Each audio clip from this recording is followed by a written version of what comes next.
Councilmember Tomachov, can you hear us? I can now. I couldn't hear before. Okay, we couldn't hear you, but I had my microphone muted. hold on just 1 second. We're checking the volumes of everything in the room.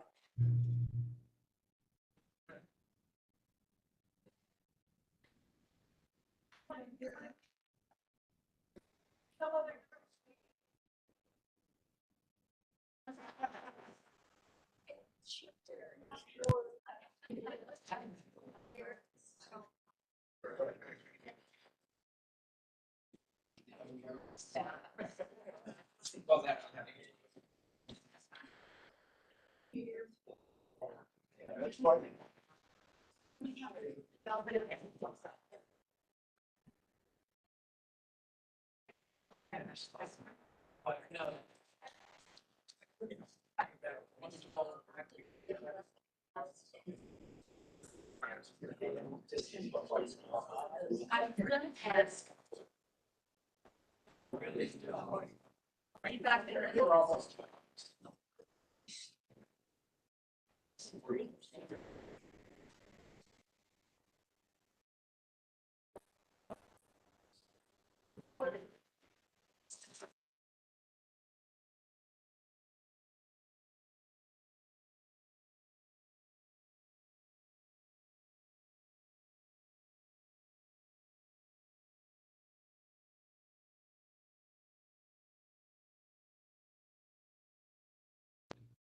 Pat, I can see your mouth moving, but I can't hear you.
No. Details. All right, yes, there we go. Yes. Pat will now call the roll. Good morning. City of Avondale, Councilmember Maxine White. Present. City of Buckeye, Councilmember Clay Goodman. City of Chandler, Councilmember O.D. Harris. Here. City of El Mirage, Councilmember Monica Dorsey. Present. Town of Fountain Hills, Vice Mayor Peggy McMahon. Here. Town of Gilbert, Mayor Bridget Peterson. Here. City of Glendale, Councilmember Lauren Tomlichoff. Here. City of Goodyear, Councilmember Bill Stipp is not attending today. Maricopa County Supervisor Jack Sellers.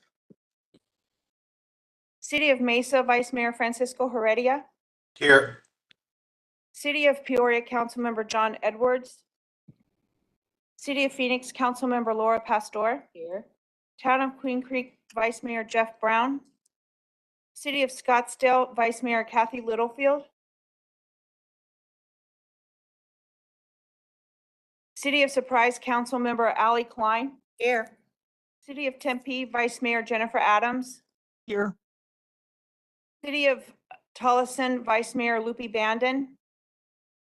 Town of Wickenburg, Mayor Rui Pereira. Here, present. And Town of Youngtown, Mayor Michael LaVault. Yeah, yes, Chair, we Pat, can proceed.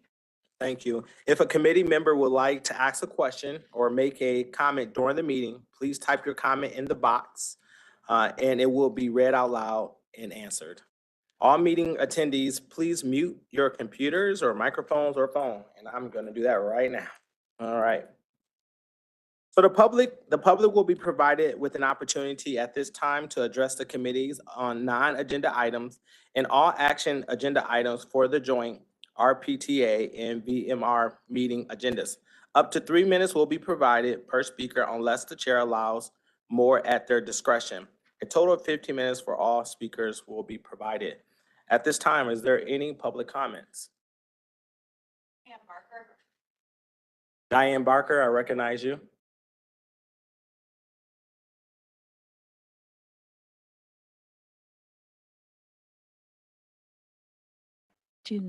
I don't think so.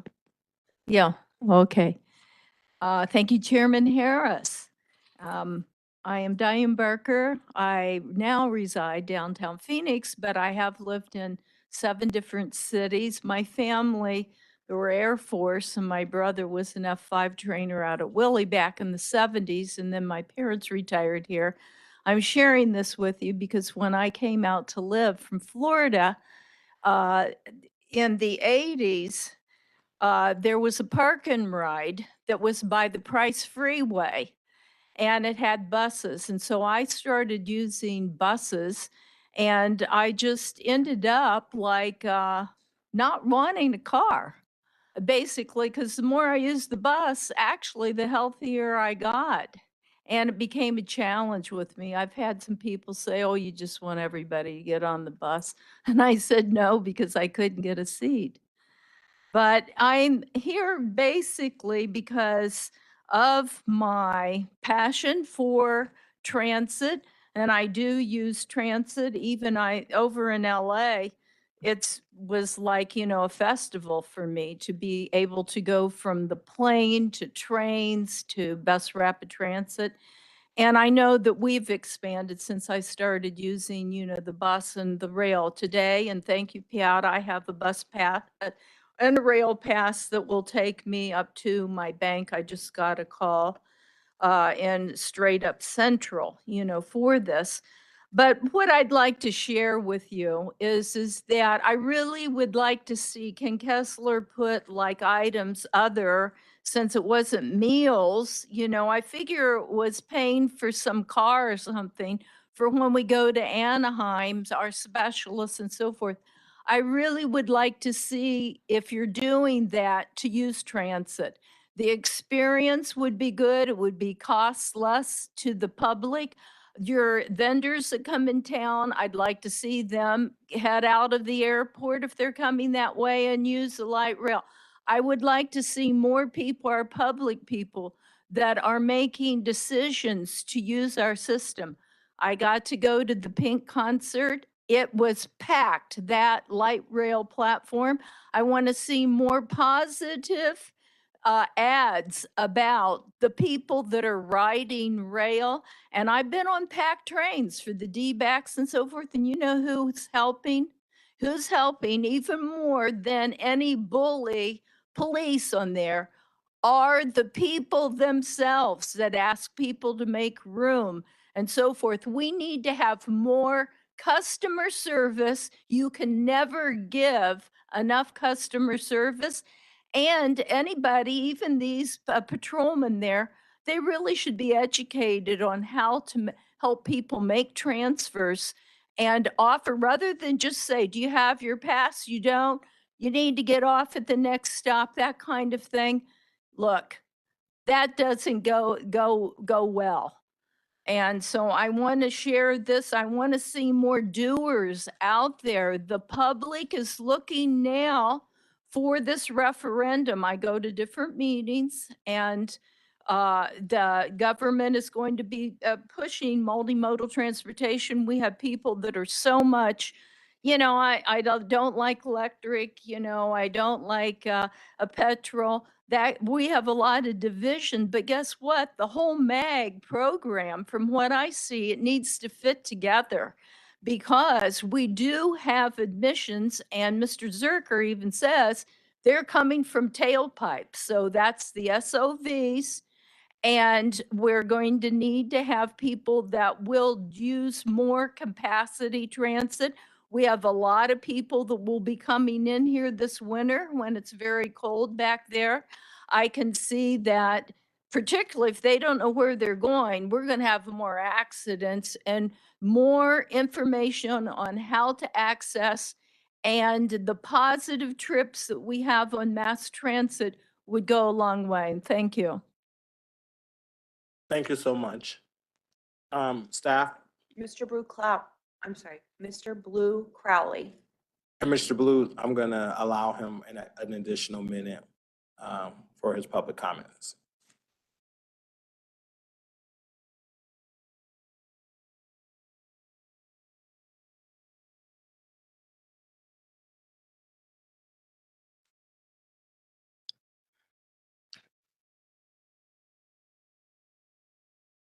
Afternoon, and thank you. The 2 minutes I'm first going to do is on your retreat, and there's an item on the bottom of it says the public will be given the opportunity to comment on this at the next meeting, and I thought that that would be a specific one because I've just used 15 seconds to explain that you did not do what you said you're trying to do, which was Excuse me, develop. Mr. Blue. Excuse me, Mr. Blue. The extra minute was because I wanted to allow opportunity for you to comment on the retreat. That's why I wanted to make sure you understand. You have 3 minutes to share what you would like to share as it pertains to non-consent agenda items. Right. You have a minute to share any items or concerns you would like to share about the retreat. If we can have Mr. Blue to reclaim his time for my interruption and get him started back over again, and we'll go from there. Thank you. Your retreat was to develop a 5-year strategic plan. Most of you know that with the legislation coming up, how you're going to be being funded, and you didn't address that at all. You know, rail's not going to be getting anything. And instead of that, what you did is most of your cities don't have bus service. So what you want to spend money on is the rail Allied Burton, which the amount of money that you're going to do that's the amount of money you can use to double bus service. And instead of dealing with that in 2 years, rail gets 0 funds. And when I asked staff what is going to happen, they said, nothing, we're not changing anything. We need to have you bifurcate the agencies so that you can deal with the bus part as an agency with all of the players there. And then the rail, whatever new concoction the mayor and the others want to do to continue to expand and develop that, I would see that as a positive. And one of the reasons I say that, you know, bifurcate the agencies. Jessica is pretty good as a rail person, but I need an advocate for the bus. And that's not what you did at the meeting. You've got your service changes in this next one coming up at the Board of Supervisors meeting. There was a annexation from the city of Phoenix to Maricopa County, 99th Avenue. On the service changes, I got my little map here that shows all of the parts of the plan that you still have not done that were programmed to be in. Oh, 99th Avenue, damn.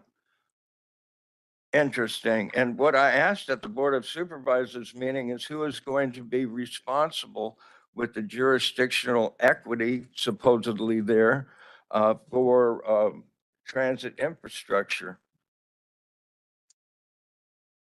To another spot of what you're doing and have done with your ability to make it a crime to be on the transit station. I'll just point out to you that In the paper, it says there were 361 heat-associated deaths, and they're still investigating another 238.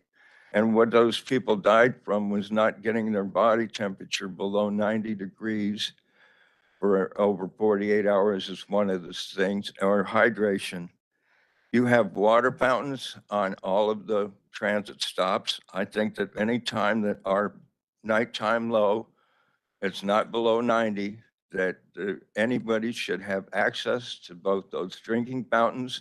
And if you get a bus pass or get a pass, that you can ride that rail all day long to get your body down to that temperature. I know that we did put out some buses near the homeless encampment, and sorry for taking more time, but I'll get to the end of this quick. Thank you, Mr. That Blue. this Please is- wrap it up really quickly. Right.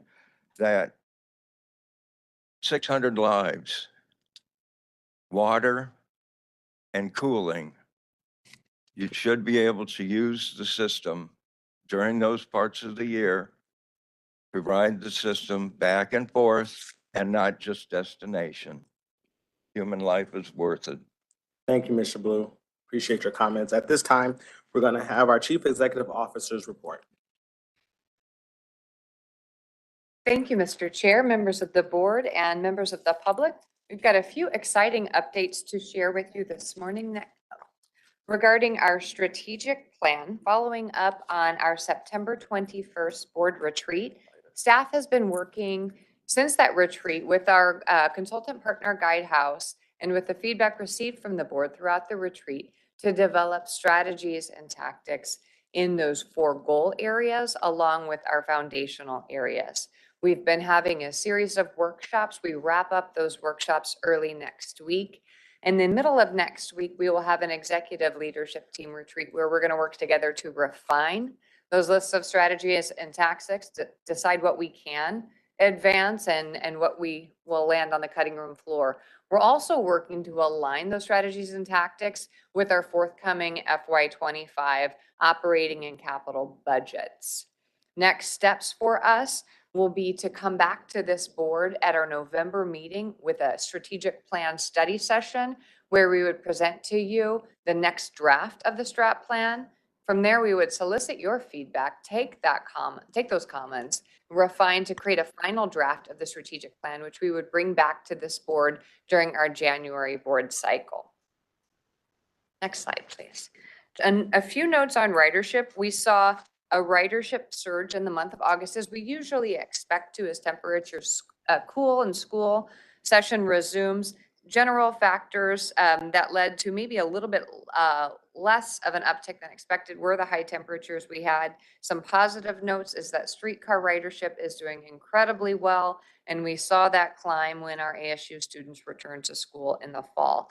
Our bus ridership continues to lag behind projections. We are working on the quality of bus ridership data, which today comes from our fare boxes. We are working to ensure that our automated passenger counters on board our buses can serve as a secondary data source for measuring ridership. We'll continue to keep this board posted on ridership and those data streams.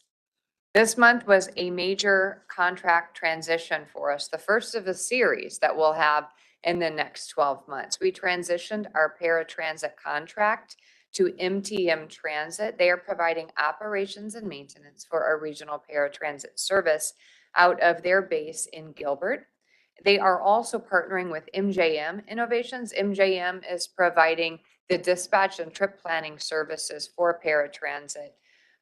The contract transition has gone very well, always a couple of speed bumps at the beginning, but I do want to congratulate Mike Powell and Tom Young, our Chief Transportation Officer and Deputy Chief of Bus and Paratransit Operations. They've done incredibly well transitioning this contract, all while we're preparing for the very large transition of our East Valley bus operations and maintenance service, which will transition to Keolis on January 1. And that is, of course, a many-month process, and we are well underway.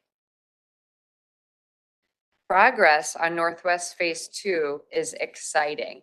These photos come from just this morning. We actually laid the final concrete. Now we have a continuous pour across this now 1.6 mile and 3 station corridor.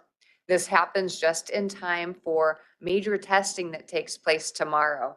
In partnership with the City of Phoenix Departments of Fire, Police, Public Safety, and ADOT, we are conducting a joint safety exercise. We have also engagement from the public information officers from each of those entities, as well as our local news media, because we will simulate a smoking train on the rail-only bridge over I-17 tomorrow morning. Adrian Rees, our Director of Safety, Security, Quality Assurance, is working very closely with our partners outside of the agency, and all teams inside of the agency are supporting this important effort. We have also now successfully run a test train across the entire corridor. This is very exciting.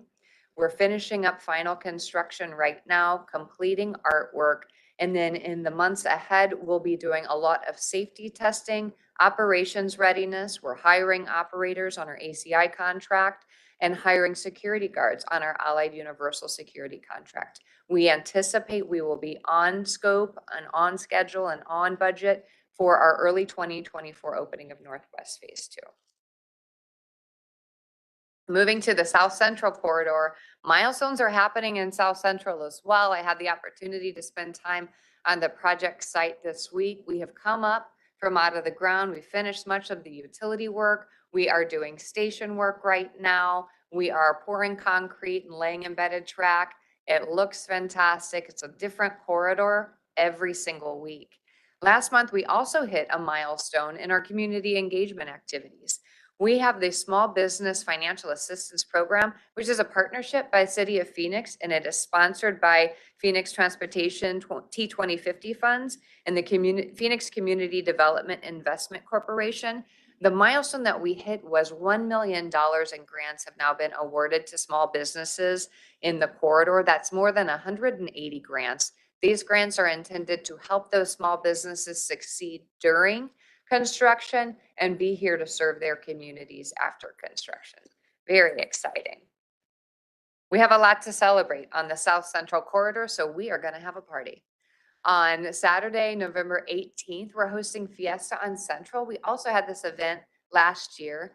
And the purpose of Fiesta on Central, which is November 18th from 10 to 1 at the intersection of Central and Rosa Road, it helps to promote those local businesses. So we invite these businesses to a table and share their goods and promote their services. We also have live entertainment from within the community. Last year we had mariachis, we had dancers, singers, a lot of activities for children and families as well. Think bounce houses, and arrival by the man himself, Santa Claus, last year. So we're working to get the word out. We're doing a lot of grassroots level outreach so that the community is aware of and engaged, and Fiesta on Central will be sending invitations out to our area schools, especially so that families with children are aware of the event and can come and celebrate with us. And coming up in I think we're at just a couple of weeks now, we are hosting the Impact Conference. We've talked a lot about Impact. This is an international conference, very high profile, really focuses on the intersection between transit and the communities. There are so many different tours and programs and interactive workshops that are part of this conference. It's a little bit unique. You've got the conference presentations and discussions, but it really is that hands-on in the field time that distinguishes Impact from other conferences. At the conclusion of the conference on Wednesday, November 8th, we're hosting Regional Day, and our theme is continuing the momentum. So taking what we've shared, what we've learned from our peers from across the country and really across the globe, and identifying ways to apply that here in the greater Phoenix community. I invite you all to that event. If you have any questions about Impact, you're interested in attending the conference or even just the Regional Day at the conclusion, please reach out to Pat Dillon and she will connect you with Carol Ketcherside, our Director of Service Planning. And Carol has been our local host committee chair and has been doing a wonderful job in connecting us and preparing us for Impact. Looking ahead beyond November, our November cycle will continue with TMC RMC meeting on November 1st, AFS on November 2nd, and then our Board of Directors meeting is November 16th, and it's at that meeting that we'll have that strategic planning workshop, or I'm sorry, study session that I referenced earlier. It would be wonderful to maximize in-person attendance at that event so that we can capture your feedback and make sure we're being responsive as we march toward that final draft of our strategic plan. This concludes my report. Questions? Go ahead. I have a comment on November 16th. I think there's a lot of us that are at the League of Cities. And so I don't know if we look at a different date, or do you have a quorum?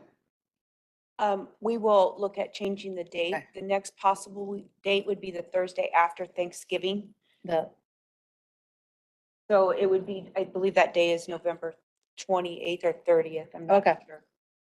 Either that, or we could put it where the 6th, because Oh, we could, yes. it's on Mhm. hold, but however you want to do it. But I believe, I don't know how many of us are going, but I will send out an email and take a Okay. poll and work with you and Chair Stipp, okay, and find a new date. okay, thank you. Yeah, thanks for that feedback. Again, we want to maximize participation. And I know we have strong participation from this board in the League of Cities and Towns. Thank you. Thank you so much. Councilmember Clay is he online? Councilmember? He is not. Okay, I think that some of our members might be a little bit caught up in traffic heading into downtown. okay, got it. Folks are coming in to see our Diamondbacks in the championships today. Yes, let's go. Mhm. Well, yeah, so Councilmember White has requested to table the audit and finance subcommittee report update until Councilmember Clay is able to be back in person to give it. There's a motion on the table. Is there a second? Second. Second. So it's all those in favor? Aye. All those opposed? Any discussion? Ayes have it. We will table this conversation until Mr. Clay is able to get back here. Right, moving on to the consent agenda is presented. The consent agenda is presented for action. Ask that the committee if there are any questions or if there are any items that need to be pulled for separate discussion. I am requesting a motion and a second to approve the consent agendas for items 4A through 4D. I move item 4A through 4D. We have a motion. Do we have a second? I second. Second. Okay. We have White. Oh, there you are. How you doing, sir? Got him. Okay. We have a motion. We have a second to approve the consent agenda. Any discussion? All those in favor? Aye. All those opposed? Ayes have it. All right. I guess we're going to just move forward to the next agenda item, which is the proposed fair policy changes. I'm going to ask our Jessica Miller to introduce this item.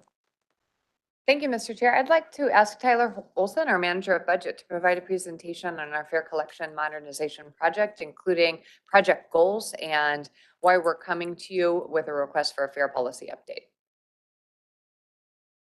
Thank you, Jessica. Mr. Chair, members of the joint board, my colleague Dane Riles and I will do a joint presentation here on this item, which we're asking for your approval today. I do want to note that we did present the majority of these slides back in June to the board for information. We did our work with the public outreach and participation, and so this presentation essentially has some of that information in it and the results of that. I do want to stress that this proposed fair policy change that we're bringing forward is really just to update the policy to match the technology that we're moving toward with the Fair Collection System Modernization Project. There is no change to base fares, and we do have a fair study underway, working collaboratively with your staff to define what the future fair policy looks like, which will basically trigger updates, further updates, future updates, whether it's pricing, programs, all those kinds of things. So I'll give a brief background on the fair collection system and some of those policy changes, then turn it over to Mr. Riles to provide the public participation results. A little background. So over the past several years, we've worked in collaboration with your city staff and through the region to define what we would want in a future system. Our current system is quite significantly old now. It was implemented in 2007. That's both fare boxes as well as ticket vending machines. So the technology is quite outdated and has met its useful life. So top goals for this project were to really offer better payment solutions, improve data collection, a true point of sale over reduced fare. That is something we're incredibly excited about, especially how it relates to a higher fare recovery and what that will bring to the system. So some key milestones, we expedited our mobile app with some trip planning back in July of 21. We recently launched the mobile ticketing to the public in February of 23. And that has really become widely accepted with some tremendous growth. Just to put that in perspective, in February, we had 37,000 riders using the mobile app. That has moved up to 152,000 rides in September. So that's over 300% growth. So really excited to see what this does with phase two and the larger launch, which essentially will come in 2024. Later this year, the coming months, we're going to launch our reduced fare web application process, which I'll tell you about. All right, so some of the details for 2024. Essentially we're implementing the account-based system at that point in time. So an account is assigned to each copper card, essentially to each customer. The customer can choose whether to put that account on a copper card or use their mobile fare that I just mentioned. So with that, we'll also have a public website in which folks can register their account, manage their account, whether that's adding value to their cards, protecting their cards if they're lost or stolen, transferring that value onto another card. Updated retail network will come on board. So customers will find the Valley Metro Copper card right next to the Starbucks card on the gift rack, and be able to load value onto that card at the retailer. We'll also have new fare vending machines. And then finally, with phase three, the new fare boxes on board all the buses. So those will be cash only, a simplified fare box. As you can see, the purple validator in this picture is where most transactions will take place, whether that's a mobile phone or a copper card, and any cash paying customers will have a brand new fare box to the left of that.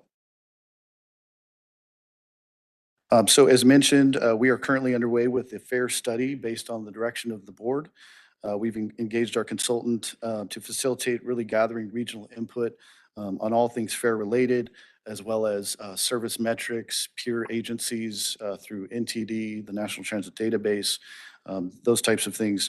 So really working with your staff through meetings at RTAG, for example, evaluating the current policy, fare programs, taking into account how do we reach our agency goals. One of our most important is obviously growing ridership, and then reducing barriers as it relates to getting in the system and striking the balance between revenue and affordability with our customers and reducing the costs of fare collection. So we anticipate sharing that mid-24. On to the fare policy changes. So we're really looking at this board to approve the fare policy changes in conjunction with the launch of phase two, all that technology and equipment that I mentioned. It's a moving target. It's mid-2024 right now. We normally are date certain on, fare increases, when those take effect, those kinds of things that are a little more simple. We've got some, timing for the project to account for, the technology, the equipment, implementing and testing to make sure everything is working before launching. So smart fare, I want to talk about that a little bit, also known as fare capping in other areas. It really guarantees a maximum price for the customer over a given period, so they will never pay more than that. And I'll talk about those coming up. But smart fare is really beneficial for the customer. Not only does it increase ridership, encourage people coming on board the system, it also presents customers who are more financially constrained with a level of equity that we haven't seen in the region before. So we think it'll really be a good customer experience for our passengers. And then the reduced fare ID requirement, it really is intended to create that true point of sale control instead of point of use that we have today. And it's protecting essentially the discounted passes to those that truly qualify for that. It'll have a significant impact on boosting recovery, as I mentioned. So Smart Fare, a little more about this program.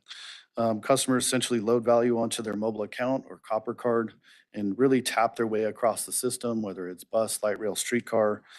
Each boarding is deducted from their account at that time, and they will reach their maximum for that period. And so as an example, we have the full fare rider profile mentioned here for Smart Fares. So they'll never pay more than $4 a day, $20 a week, and then $64 in a calendar month.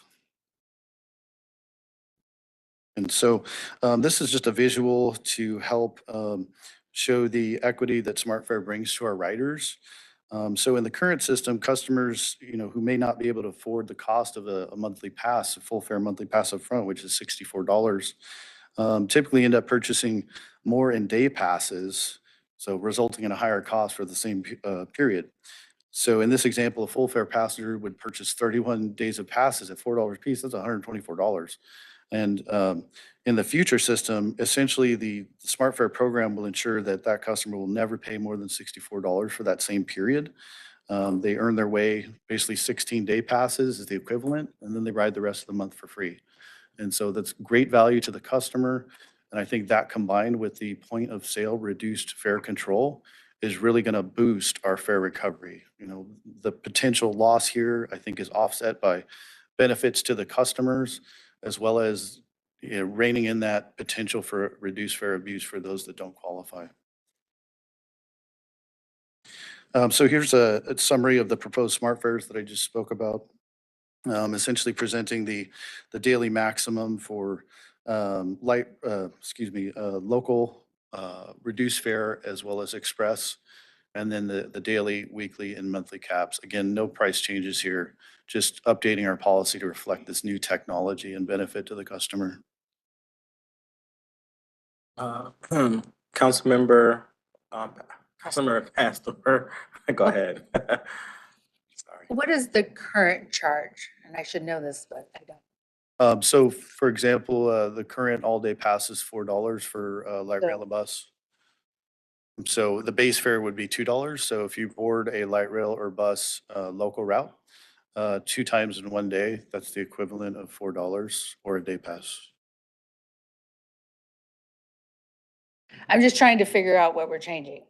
So If I may, and I should have stated this, Mr. Chair, members of the board, in the introduction, what we're changing today really focuses only on incorporating new fare technology.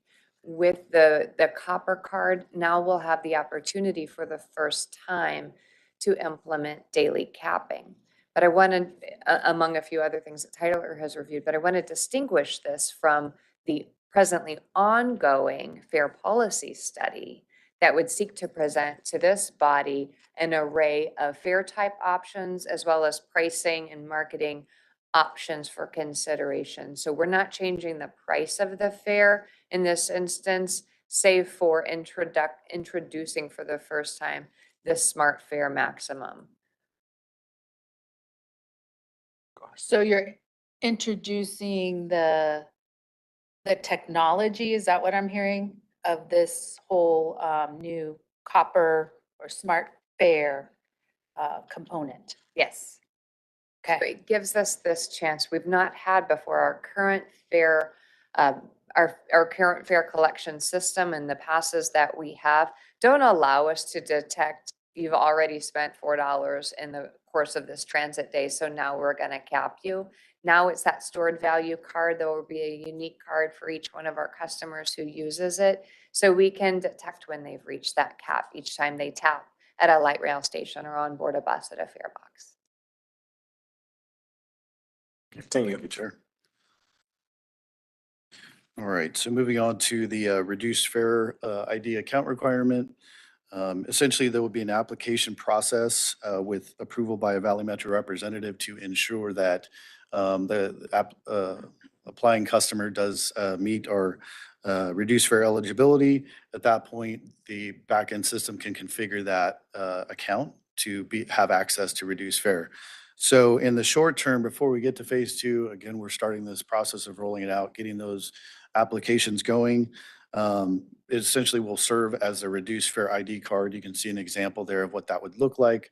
And then once we enter phase two, essentially that customer can start using their reduced fare ID card as their instrument, right? So they're loading value onto that physical reduced fare ID card. And that's the only way they can access the reduced fare. Just 1 second. Go ahead. Thank Go you. ahead. Maybe I'm missing something. You have an app online and you need a card.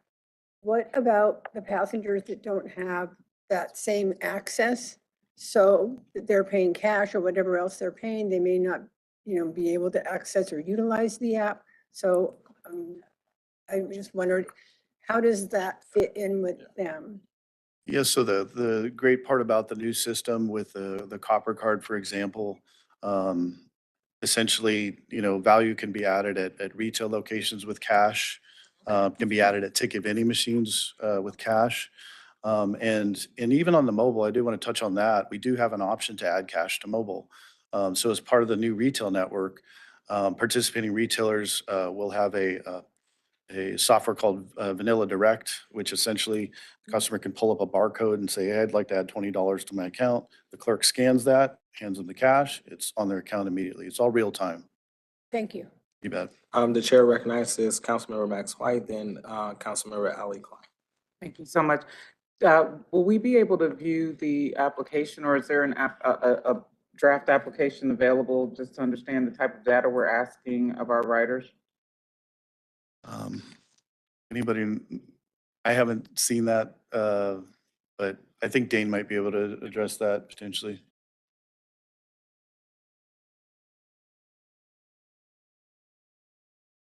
Thank you, Tyler. And just to clarify the application, as far as the mobile app that we'll be using, it will be the same app that we use today and updated for the new system. Is that what your question is? The application, I'll clarify to qualify for the. For the reduced fare. Okay, thank you. Yes. So we will have the reduced fare website, which will offer people that option to apply online. It will use the same qualifications as it does today. So they need to provide their contact information, and then there's supporting documentation for each category that would be required. That's very much the same as it is today. So we're not adding a requirement. The only change is that online option and making that a little bit easier for our writers. Thank you. Thank you. You're welcome. Councilmember Klein. Yeah, whatever my name is. It's okay. They do that to me in council all the time. That's okay. So we don't have much access to this particular process on the west side of town. So, but we might have folks who might want to use the public transit system as they get in closer to Phoenix and go to a game or use the Metro line. So one of the questions I have about persons with disabilities is the current process of certifying that someone is in fact disabled. For some of our residents is a bit cumbersome to have to come down to Phoenix and go to Tempe to be certified. And so what I'm hoping is that there's a way in this new and improved process that we would be able to have a person with a Medicare card, if they send you their Medicare card or their health card and it says they're 65 or older or whatever the situation is, that isn't something where they have to take that additional trip to Tempe to be certified in order to qualify for reduced fares. Is that in the plan someplace? Right, so we're trying to make it as easy as possible to roll this reduced card out, and especially for the customer. So anything age-based will be slightly more simplified than disability-based. There's some extra assessments that have to be done to prove disability because it can be a very broad term. And so we have certified folks that can address that part. But through the website, by proving eligibility through documents, things like that, that we wanted to make it as self-serving as possible for the customer to not require them to physically come down anywhere. But we do plan on also having some mobile outreach events to encourage customers to come up, sign up, those types of things. Right, so disability can happen to anyone. You're in a car accident, you break your leg, now you're in a wheelchair. So you're suddenly disabled, but you're not age-related disabled.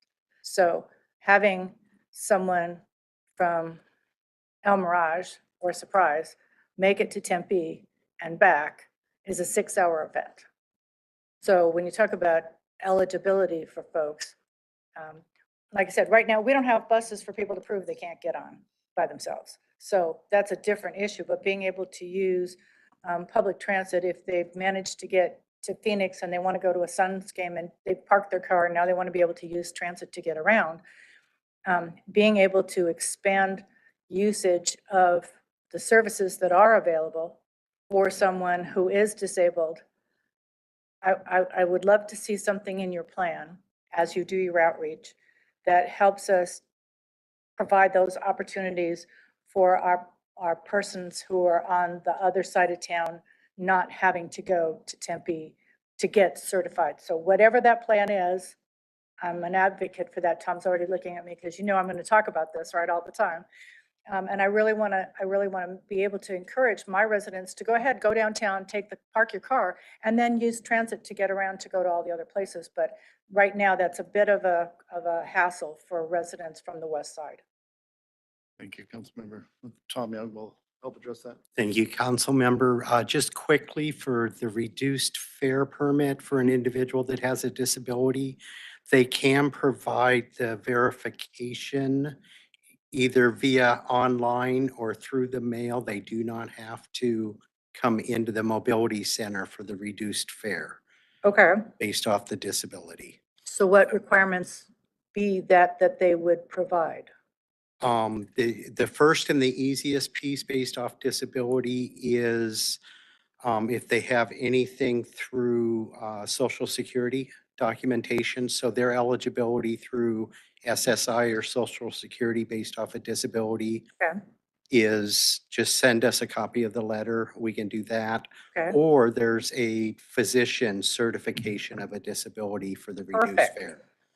And do you happen to have that website in your head, or would you like to send it to me later? I will send it to you. Perfect. Thank you. Thank you. The chair recognizes Lauren, then it recognizes Lauren, Lauren. how much off? Lauren, online, sorry. AOD, Laura. thank you. Hey, how you guys doing? Sorry about that. That's all right. Well, there is a Laura sitting next to you, so I wanted to make sure. I have a couple of questions that I want to back up to the fare capping conversation. So what data are we using to determine that this is going to have the desired outcome? That you're saying that, you know, by fare capping, we're going to increase ridership, but obviously that's got to be that's got to be based on some sort of data. So what data do we have to show that by capping fare, we're going to, capture the revenue by increasing ridership? Thank you, Councilmember Tomachoff, for the question. Jessica, do you want to take that? I'll go ahead and take this one. Yeah, thank you, Councilmember Tomachoff, members of the board. Fare capping is, first of all, how do we capture that ridership or measure the ridership? We'll measure the ridership at the point of the fare box where the card will be tapped on the bus, and at a validator that exists at our light rail stations, just like I tap my badge when I get on board a bus or a train. But how do we know that's going to drive an increase in ridership? Great question. In one of the strategies from our strategic plan, we found that one of several areas for increasing ridership is to obtain more trips, to sell more trips to our existing customers. We also know that fare payment is a barrier to taking trips. If you are a multi-purpose transit customer, meaning you rely on Valley Metro for most of your mobility options, but you are paying cash, as many of our lower income customers are, taking additional trips today, it costs additional money.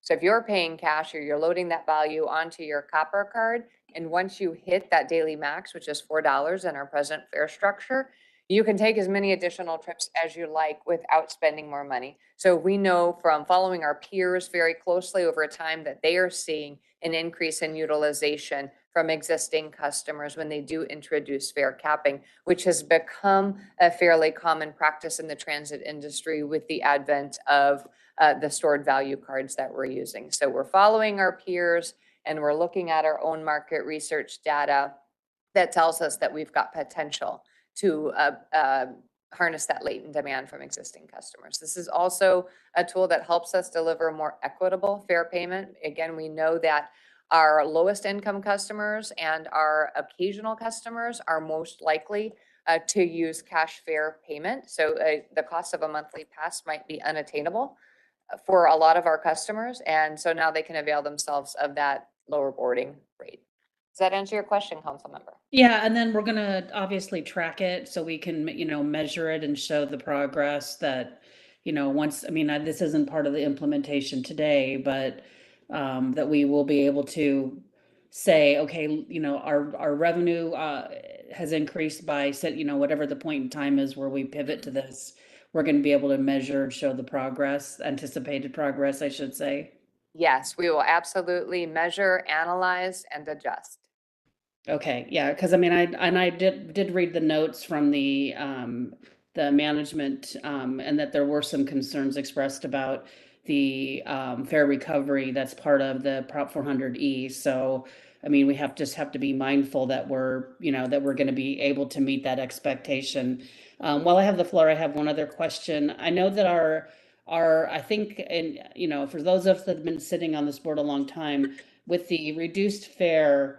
I think that we were able to identify that one of the problems or one of the areas of issue with it was that our retail outlets were issuing these reduced fare cards to people who probably didn't qualify for the reduced fare. So will these still be available through retail outlets? Because I know that was probably one of the problems. And if they're not, then the only way to get it is through the mail or through the app, or how are we going to be able to? And then what about the people who are existing reduced fare riders? How are they going to be instructed that they need to update their account with this, valid ID so that they can continue receiving a reduced fare? Okay, Councilmember Tomachoff, thank you for the question. So to address your first question regarding reduced fare accessibility at retailers, no one will be able to go in there and purchase a reduced fare media card to load value onto. But we will only sell full fare type cards there. They have to get that card through the eligibility process.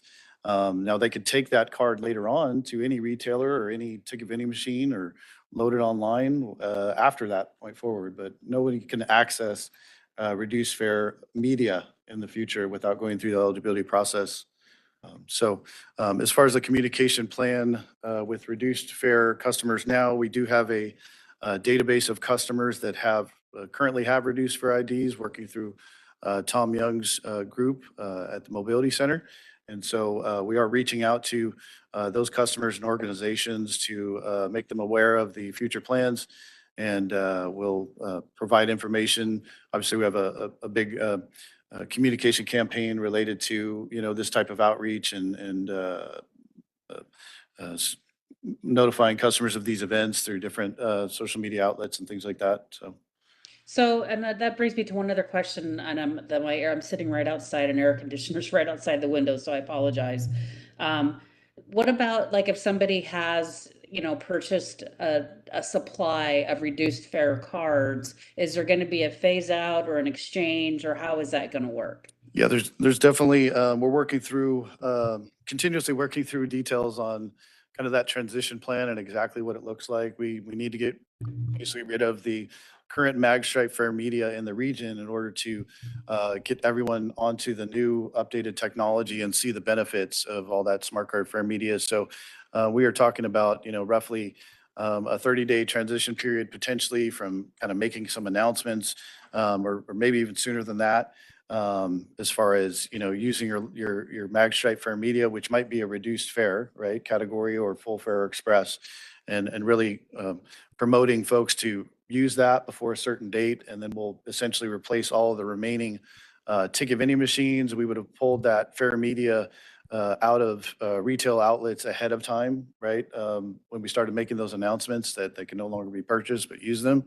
And so we do have a very robust transition plan that will ensure that that media is not out there. Now, Granted, we still see 3-day passes out there right now today, which were removed in 2013. So I'm sure at some point something will come up, but we'll be addressing that accordingly and educating our operators and customers as well about that.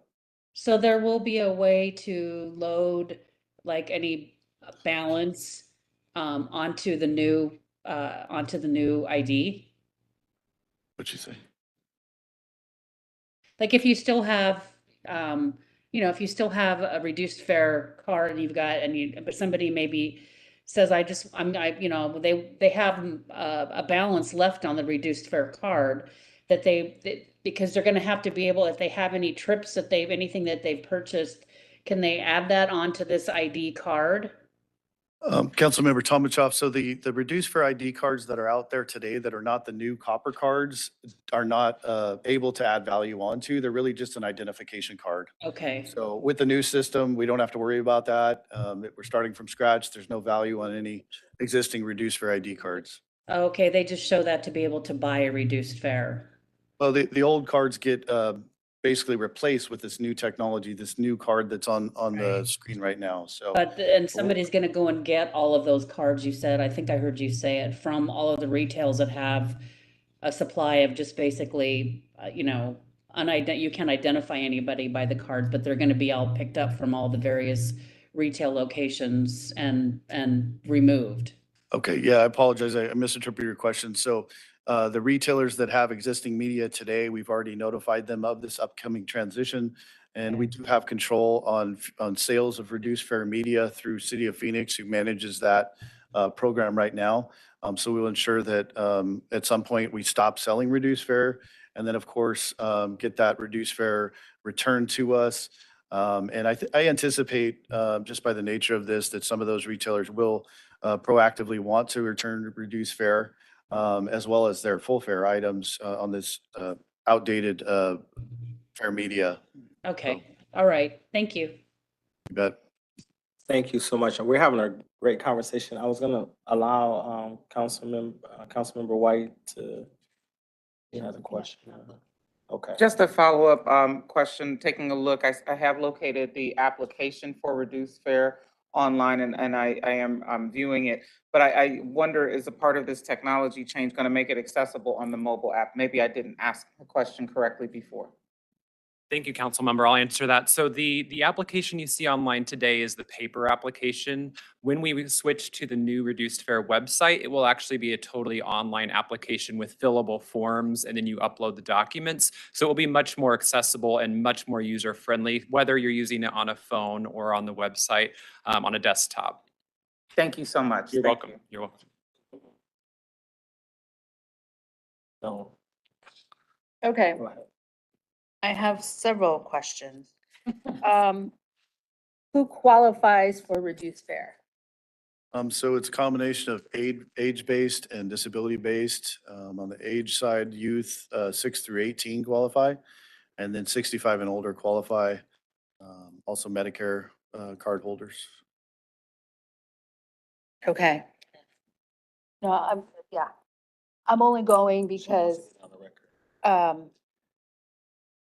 I think of the youth, and this is a big transition, so I would, and I know we haven't gotten to that space, but I'm just gonna put it on the record that we need to do a huge public outreach with the school districts and school systems so that they understand what they need to do.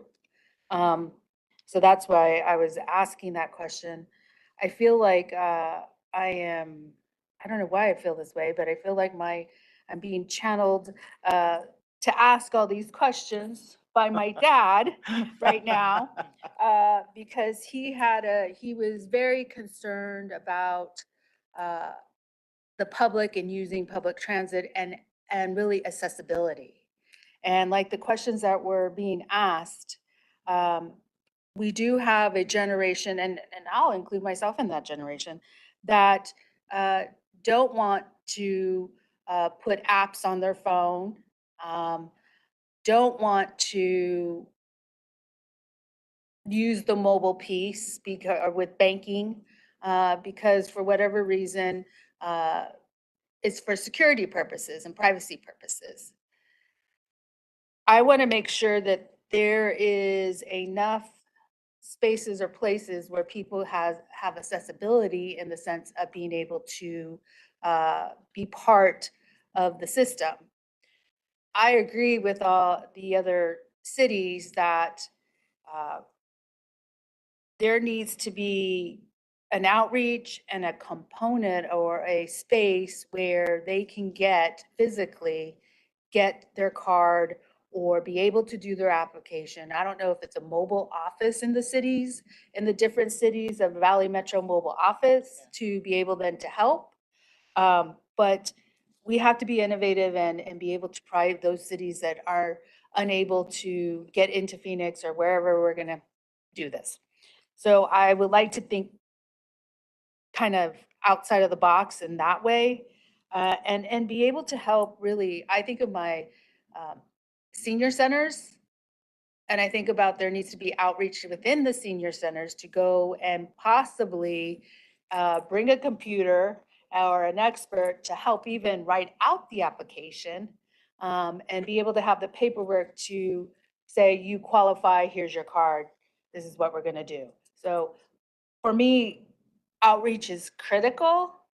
And I was reading ahead and I would change some of this outreach pieces so that you are working with all the cities and their departments to be able to go out to community meetings to articulate this is coming. And I actually think the outreach should start sooner than later because at least we can say we've been doing this for 6 months or 9 months or even a year. And people are going to get tired and say, when are you going to give us that card? And that's really where we want them to get. And then what happens if I lose my card and I don't have an app? Okay, can I address your first question? Sure. Accessibility.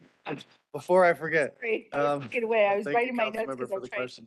fast. So accessibility as far as I don't want to use the app or I don't like technology, no problem. You can still pay cash wherever you do today. So there's no change there. You could go to any ticket vending machine, any retail outlet on board the bus. If you're paying on board the bus, you're obviously not getting, you're buying one ride fares, which you're not getting the value of the smart capping, but smart fare, sorry. Yeah, so same places as today. As far as the outreach, I'll let Dane touch on that, but to hit on your last question regarding if I lose my card, we highly encourage customers to register their card. That's the online website that I mentioned that allows them to manage those types of incidents, whether it's lost, stolen, whatever it is. They can shut that card off. They can freeze the value on it that way, and they could transfer that to another card. If you don't register your card, can't do anything about it. But certainly that'll be part of our public, announcements and encouraging folks to do that. Okay. But I'll let Dane talk about the outreach plan. Thank you, Tyler. Council member, I do want to touch on your first question, which was about. Just 1 second. Oh, yep. I want to allow our Chief Executive Officer to chime in. I know Dane's going to provide us some background on the outreach specifically related to our fare collection. What I think might be helpful in a future forum would be to come back to this board with a presentation on our fare collection outreach program, not just limited to our reduced fare, but we've got a comprehensive program plan that includes in-person outreach as well as online outreach. For some of our current customers, we have some school districts who are actually part of our Platinum Pass program. So they're using a card now. And so their Platinum card is just going to be a new card using a different back-end technology. But for some customers, they haven't had access to the benefits of a stored value card like the Platinum card. So this is expanding it to them. We already talked a little bit about fare capping as an added equity benefit to many of our customers. The outreach is big. It is necessarily long because this is a big transition. Dane's got a little bit to share. And if there's appetite at the end, we would certainly entertain a direction from the board to come back with a presentation focused on our comprehensive rollout. To make sure that we complete the presentation. And if there's anything additional, if the questions was not asked, maybe by the end of the presentation, we can ask those questions again so we can get through the meeting. So I'm gonna go ahead and continue the presentation and let's try to work on getting through the presentation quickly. And then we'll, the questions that may have been asked already, that we'll put a pin in it and then make sure we get to them during the presentation because it may answer some of those questions. So thank you. Thank you, Chair. With that, I'm going to turn it over to Mr. Riles here, who can share the participation with you. Perfect, and I will go through these fairly quick, but I do want to clarify that the public participation and outreach that I'm covering on this next slide is directly related to outreach we did for the fair policy changes. So this does not reflect the plan for the fair system itself. This is just for the fair policy and making sure we have public feedback for that process. So as Jessica mentioned, we'll come back with more information about the more robust outreach plan. When we do talk about the fair policy outreach, we do have a required 30-day public period where we allow feedback and responses to a survey for the fair policy changes.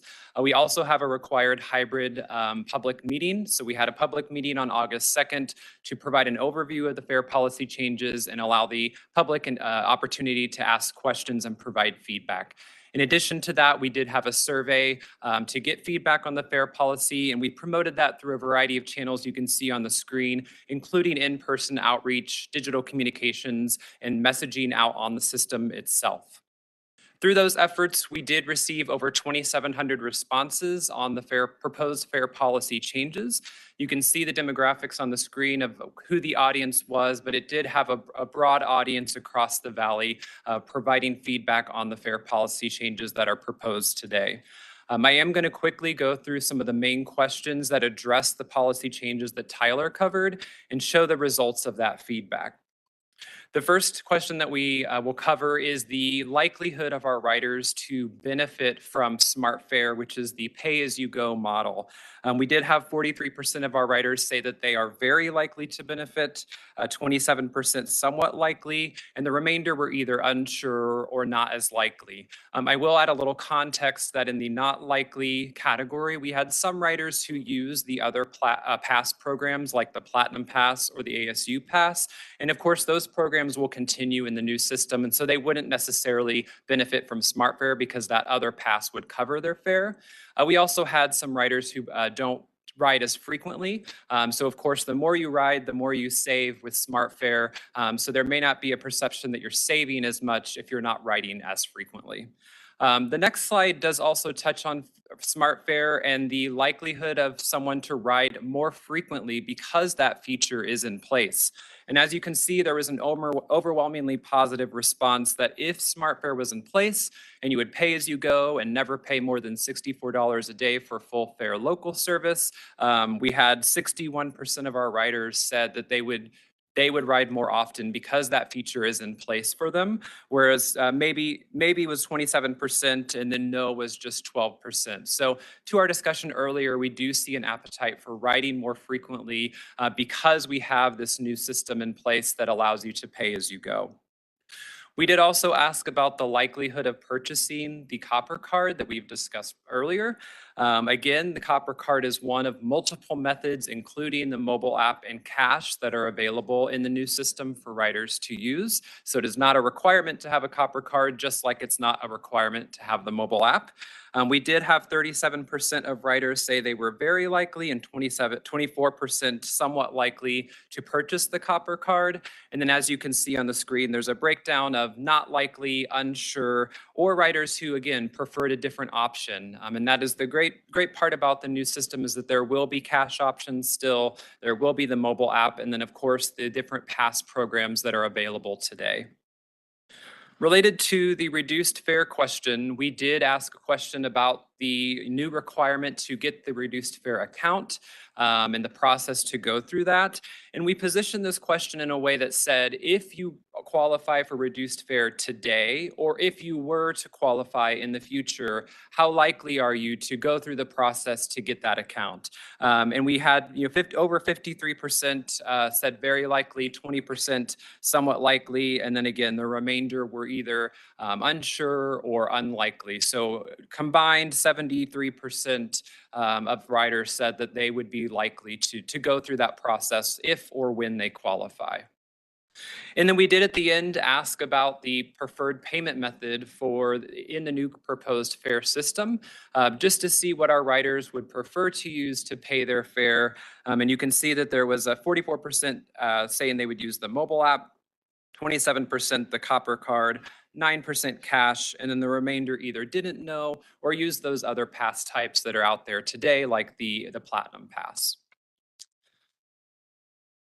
Just to kind of go over the process we went, in addition to the outreach we did to the public, the presentation was also provided to the September working groups and the October committees. And we are here today presenting it to you all with the recommendation that we authorize the the fare policy changes upon implementation of the new fare system. And as Tyler mentioned, that would be next year. And we will, of course, keep you apprised to the timing once it's a little closer. Thank you so much. At this time, I want to allow my colleagues to chime in with any additional questions or comments.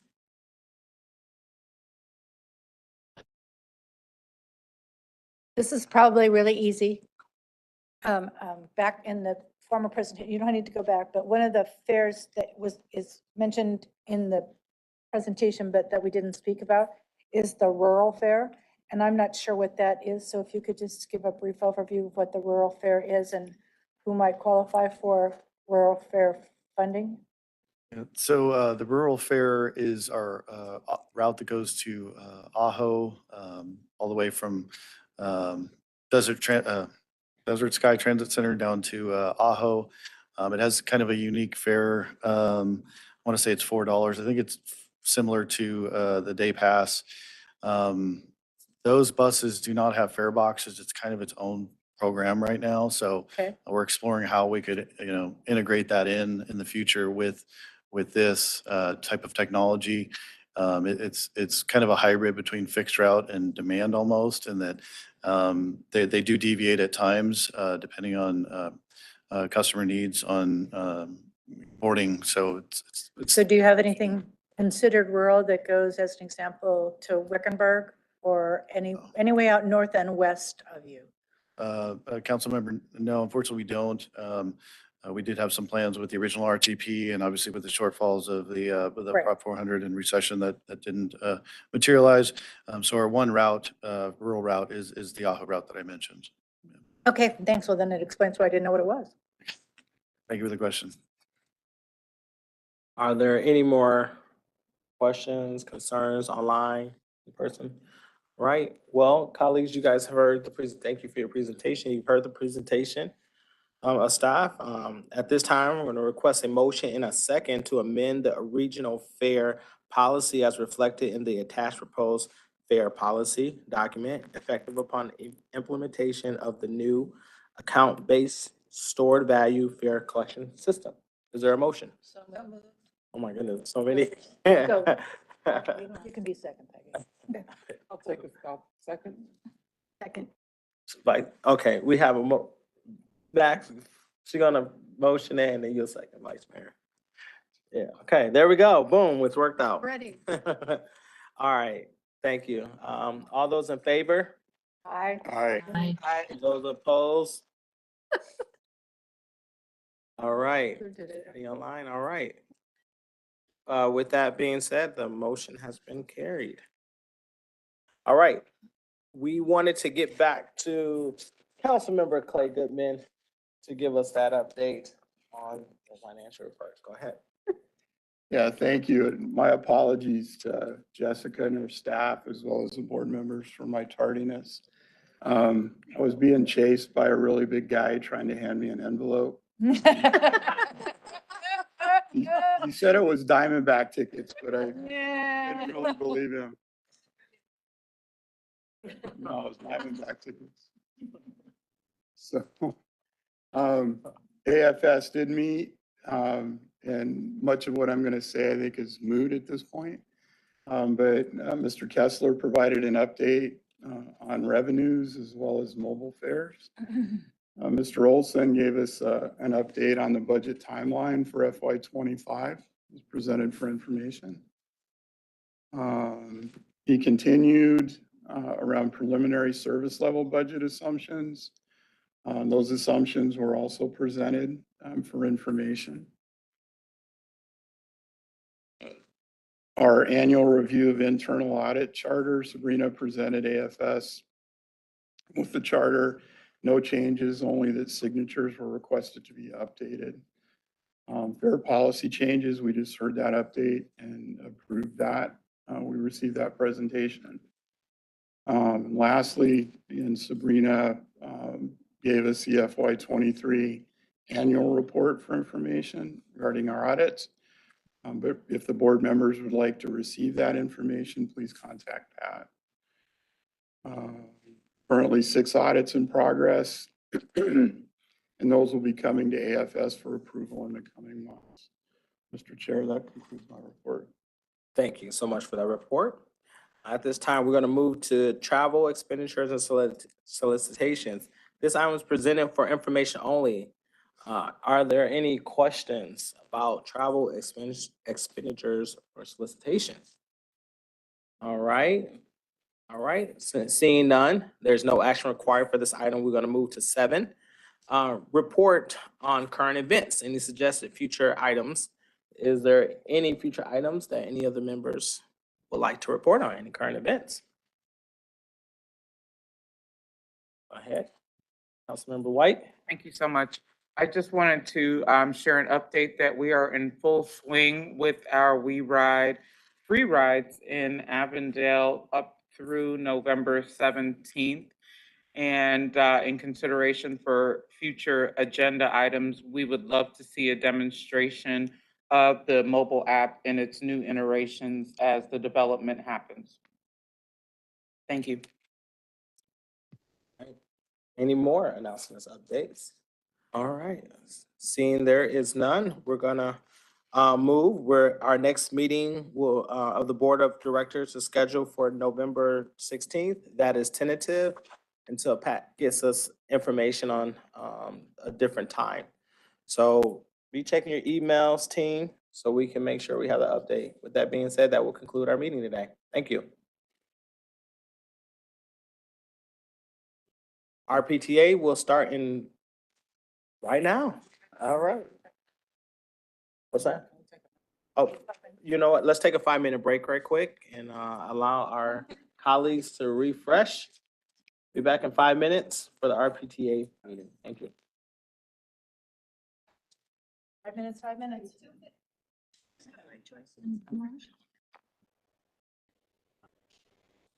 Okay, well, I'm going to the bathroom. You can think about that. So. You love me. Thank you. You know what? Thank you. Wouldn't wear those. No, you can see how old they are. Look at it beat up. These are 14 years old.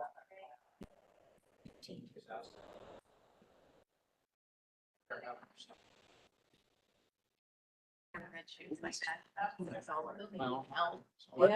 For some Well, it's also. Yeah. I think that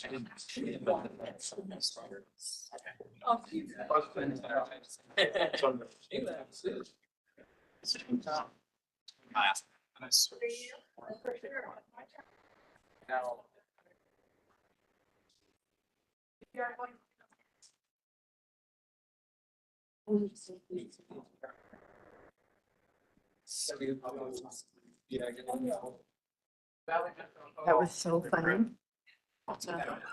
Someone's chasing me with a service. It could happen.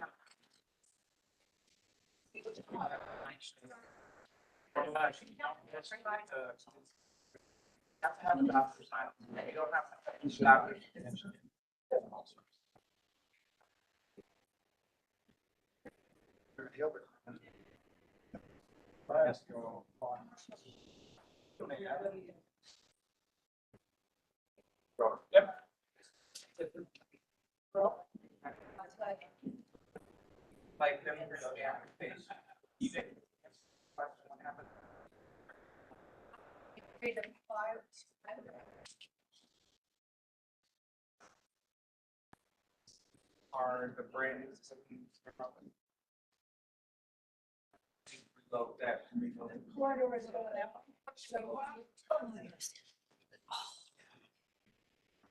Workbooks just got sent. So just send it. Just send over. So that'd be actually, or safe. Thank you.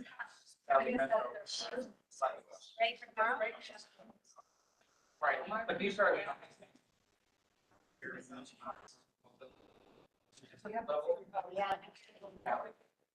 Like.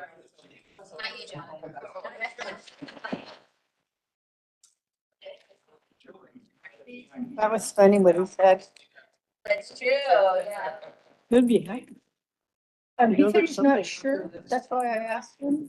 They haven't seen the documents. He said it could be for us, it could be for the bus section. So I'm not sure what it is, because he hasn't seen the lawsuit. If there's any lawsuit coming. Well, whoever's named it. Yeah. Whether it's the right thing, whether it's right or not. Serve him and serve him. Give it on you. Let me know if I. Oh, you're not speaking.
Red? Open mic. I turned on my mic. All right. All right, now we're going to convene the meeting and welcome to the Valley Metro RPTA Board Meeting for Thursday, October 19, 2023. The consent agenda is presented for action. And so I wanted to know if there are any questions or concerns from my colleagues, or if there are any items that need to be pulled off for separate discussion. All right, seeing none, there's a motion.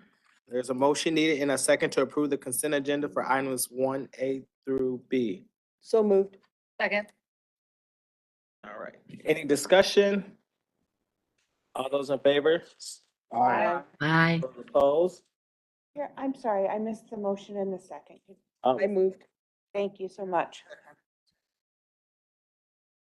Oh, I'm sorry, Chair, we do not have a consent agenda today. It should be the minutes taken separately. The items, Van Pool. 1A and B. No, sorry. There's something wrong with our.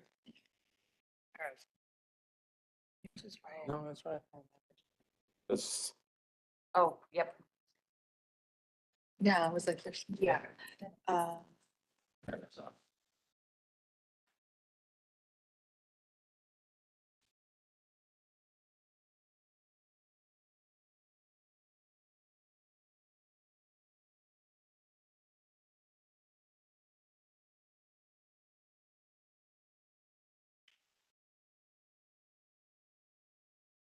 We need a motion for the minute. All right, what we need is a motion for the minutes for August 17, 2023 board meeting presented for approval. If I can get a motion in a second. So moved. There's Second. Second. Motion and second. All those in favor?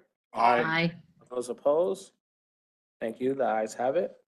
The next up for action is the Van Pool Services contract. Staff recommends that the Board of Directors authorize the CEO to execute a contract with Commute and Enterprise for a 3-year base and 2 1-year options for an amount not to exceed $34,576,000 for Van Pool services over the 5-year period. Is there a motion? So move. All right, is there a second? Second. All right, there was a motion by Pastor and there was a second by Goodman. All those in favor, say aye. Aye. All those opposed? The ayes have it. Next, for information only, proposed April 2024 service changes. Staff will provide an update on the proposed April 2024 transit service changes and community outreach plan. Just if there's any questions. All right, okay, is there any questions on that? Yes, one moment, hold on. There is a pause for a question. The chair recognizes Councilmember White.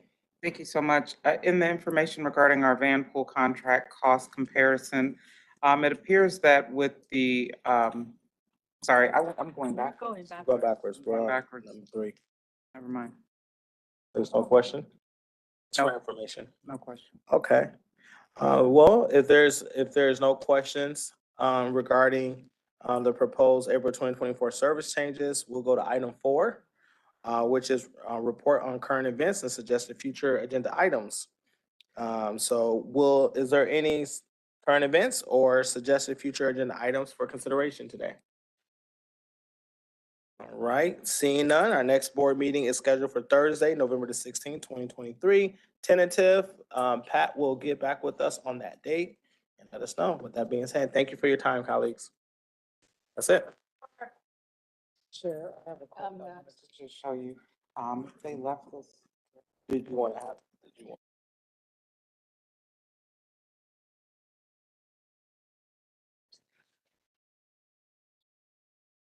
Get happy.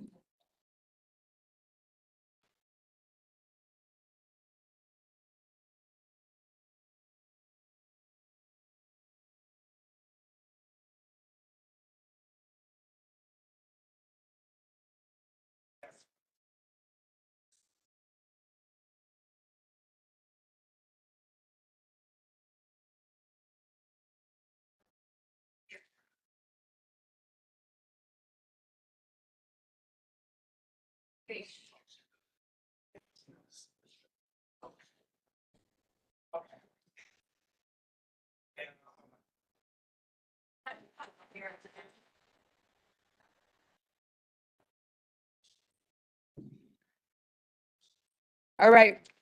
1 minute.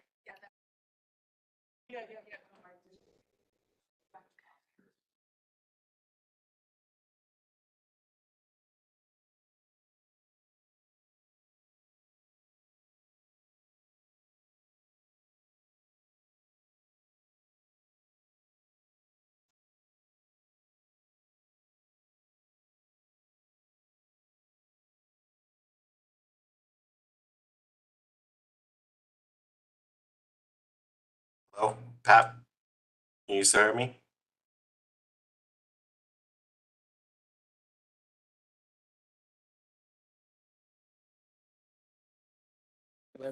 All right, I'm going to convene the meeting and welcome members to the October meeting. Item number 1 is for action. It's a consent agenda is present for action as the committee. If there are any questions or if there are any items that need to be pulled for separate discussion, Motion. anybody need to pull? Okay, I request a motion. I have a motion for item 1A Yep. Through 1C. through 1C. I have a motion, Second. Councilmember Harris, and a second from Vice Mayor Heredia. Any discussion? All those in favor, please say Aye. aye. Aye. All right. Ayes carry. I didn't hear any nays. All right, item number 2, regular agenda, report on current events or suggested agenda items. Can I would actually, and I don't know if it would fall under here, I would like to look at the qualifications for a reduced fare.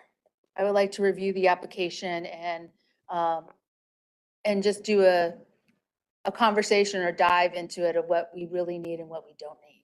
Absolutely. There, so I don't know if it's in this meeting or what meeting it would go under. That would probably go under the joint Okay. the joint board. All right. Is it possible that we can, do you think that we should have like an exec session over it and just kind of go through it? Because it is like 6 pages long. So then we can do like a exec session over it and just kind of go through each one of the pages. That would What's be your a thoughts? question for Michael. Yeah, that's probably more of a study session than an executive session, but the same purpose. However, you could bring it back and We will get it done, and we study could, session or yeah, we could also, if you prefer, weave in some of those elements of that larger public outreach and engagement program, as well as talking about the reduced fare requirements. okay, perfect. Absolutely. Any other items? All right, our next meeting is Thursday, November 16th, 2023 at 11:15. See you then. Bye-bye.